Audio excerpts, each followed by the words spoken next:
Coach Mark Pope of the Kentucky Wildcats has orchestrated a amazing staff.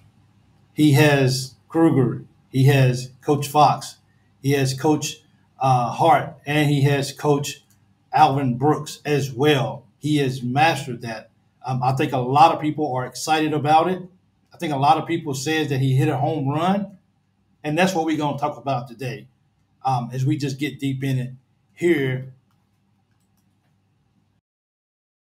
The number one broadcast for all University of Kentucky sports, the Loyal BBN Fan Show, and it starts right now. I love what he's doing at Kentucky. I love the coaching staff that he has. I love the energy. So let's just kind of just briefly just break this down a little bit. So he brought over Kruger, Coach Kruger. Let me give him the respect he deserves. Coach, he brought him over from BYU with him. He's been with him for a long time. He's a numbers guy. He's an analytics guy. He knows his stuff. Otherwise, Coach Pope would have brought him with him. So he hit and he's a recruiter. So we get all of that with him all wrapped up into one package. You got to have that person that is basically a genius like Coach Pope, considered in the basketball field, that can go out there and make things happen at his level. And I think that's what Coach wanted to bring in the coach from BYU, so those guys could continue to gel together, continue to work because of the working relationship. Then we got Coach Fox. Well, we all know what Coach Fox did. He kept Georgia from falling apart. He kept Georgia above water. Solid coach out there. Last couple of years, been working in NIL back office stuff. He's got the head coaching experience. He has the personnel experience. So that's the kind of things that you want from a coach too as well. Then we got two more steady recruiters, hard-nosed recruiters, and Coach Hart and Coach Brooks. These guys are on it. They're already hitting the road going. They're already paying dividends to the University of Kentucky just by being on campus. And I think it's the longer they stay here, the more intriguing it's going to be because of the players. They say that we can't go get five-star players. You know what? Maybe we don't get five-star players this year based off of those guys, but it's coming. They have what it takes to stir in and bring in some of these high five-star players as a good mixture with the transfer portal, with older guys coming in as well too.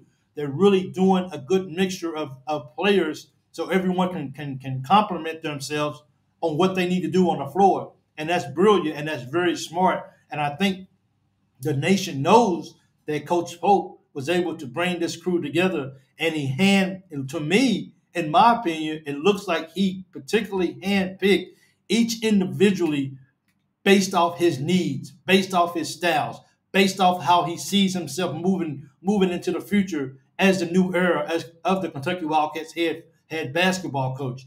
That's encouraging to a lot of people. At least it is for me. I don't know about you guys, but I'm very excited about the coaches that he is bringing in. But wait, here's the problem. Or I won't necessarily call it a problem, but now with the NCAA, now you can have five coaches. He can have one more non-off-campus recruiter or non-off-campus coach or whatever you want to call it. He can have one more guy.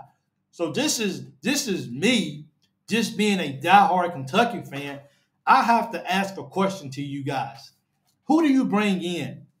Do you bring in? I mean, I was reading an article, and basically they was it was on the Sea of Blue, and basically they was talking about who does he bring in? I want to know how you guys feel about this. Let me get to that. My fault. So we already got a guy in Coach Pope who's a diehard Kentucky fan, who knows what it means to play in the trenches, who knows what it means to win a national championship playing at Kentucky, who knows what it means to sweat, to bleed, to be angry, to have all kind of emotions above and below. He understands that. He's walked these floors before. He knows what it means. But do we need another Kentucky guy who's played at Kentucky before?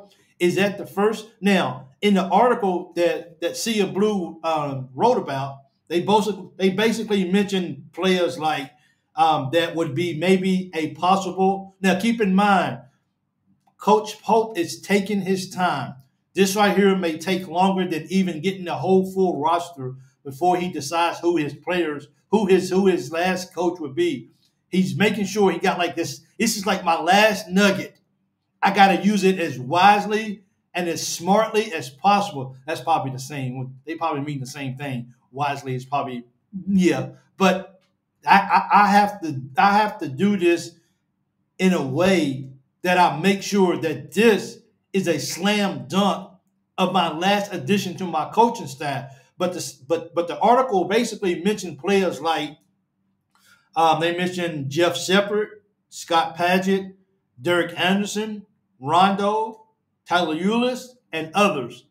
Is this a good idea? Now, I know the fan base is going to be torn over this because we all have our different guys that we said, yes, put him in. Yes, put him in. Yes, put him in. So I don't think the fan base as a whole may not agree on this. That's just because there's so many, it's just so many fans that Kentucky has that it may be kind of hard to really just take one particular player from the past and bring him onto the staff. Now, we know Tyler Ulis was on the staff last year. From my understanding, he's still on campus finishing up his degree. I'm not sure if he finished or not. So if anybody knows that, please let me know. I guess I can look that up too as well.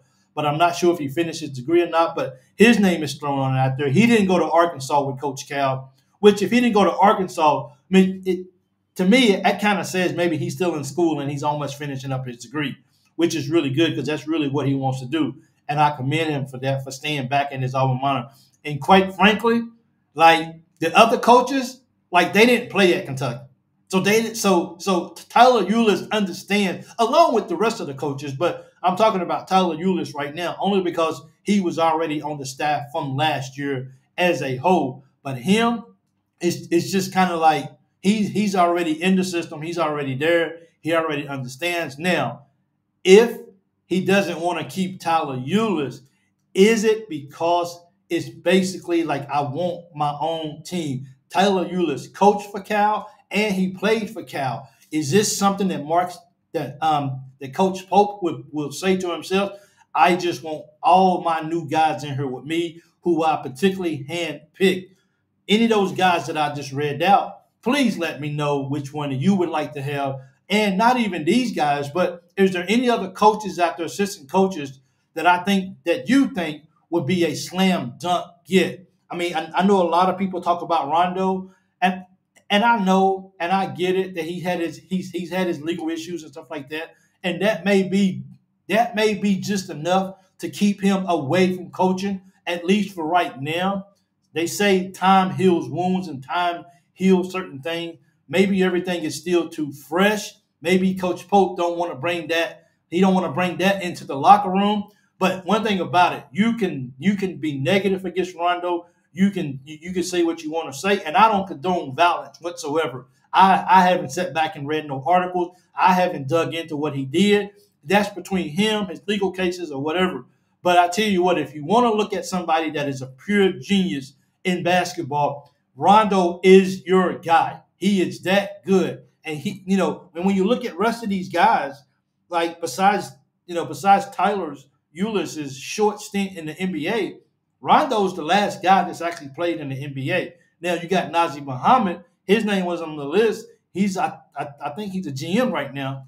So he's still around NBA basketball. If that was going to be somebody that you was going to bring in, I'm not sure if you can lure him back to Kentucky to be an assistant coach when he has a front office job per se where he's at right now. But this is, what I'm saying? But this is a big thing because right now Coach Pope is absolutely slamming it with what he's doing, and I like how precise he is and how he's making certain moves. Look, this is a game of chess.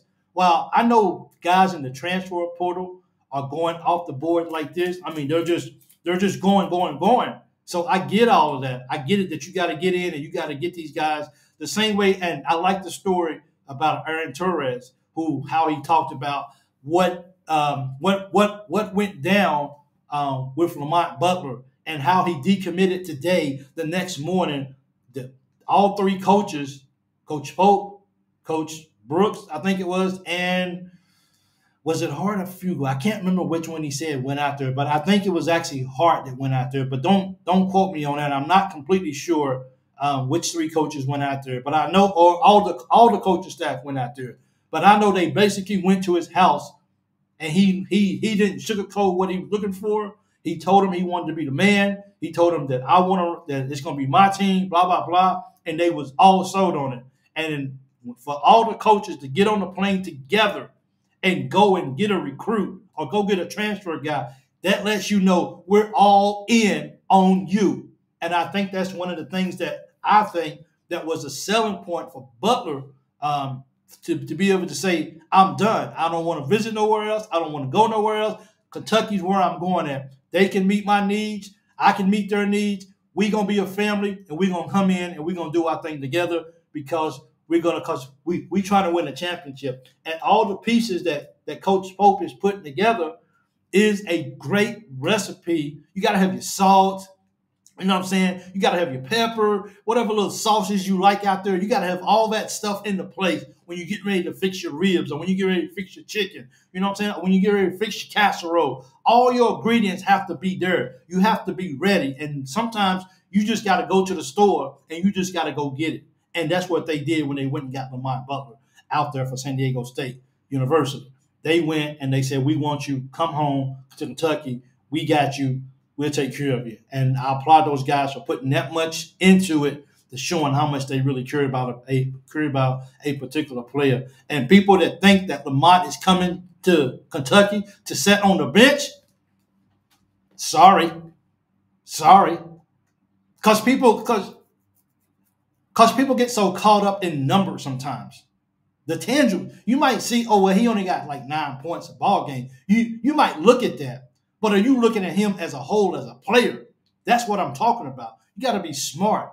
And we got to trust our coach that those guys got Kentucky's best interest at heart. And as you can see, they do, because they're meticulous on what they're doing, where they're going, who they're going to go talk to. And that makes me proud to call myself a Kentucky fan, just because of that one aspect of how much these guys are just going in and giving everything they got every second of every day. And to me, that says a lot. So go Cats. I'm telling you, this is beautiful what's going on. I look forward to seeing. Now, we got to be patient.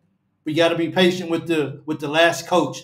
We don't know who the last coach is going to be. We just got to believe that Coach Pope is going to go out and he's going to get the right piece at the right time that's going to come in here. And what my last question, my question is, what type of coach do we need? We know he's not going to be a recruiter. We know what Kenny Payne meant to the big guys at Kentucky when he was here with the big guys, with Carl Towns and all those guys. We know how big he was and how much of an integral part of the program that Kenny Payne was. So my question is, what kind of coach do we need? Really, what kind of coach do we need? So that's going to be interesting to say. Thank you for watching the video. Please subscribe if you haven't already. I appreciate it. Thank you, guys. We are growing. We are doing our thing. And the Kentucky Wildcats is growing. And together, one big happy family. And we are looking forward to the success of next year basketball and football. Let's go get it. Let's go Cats. And we're out.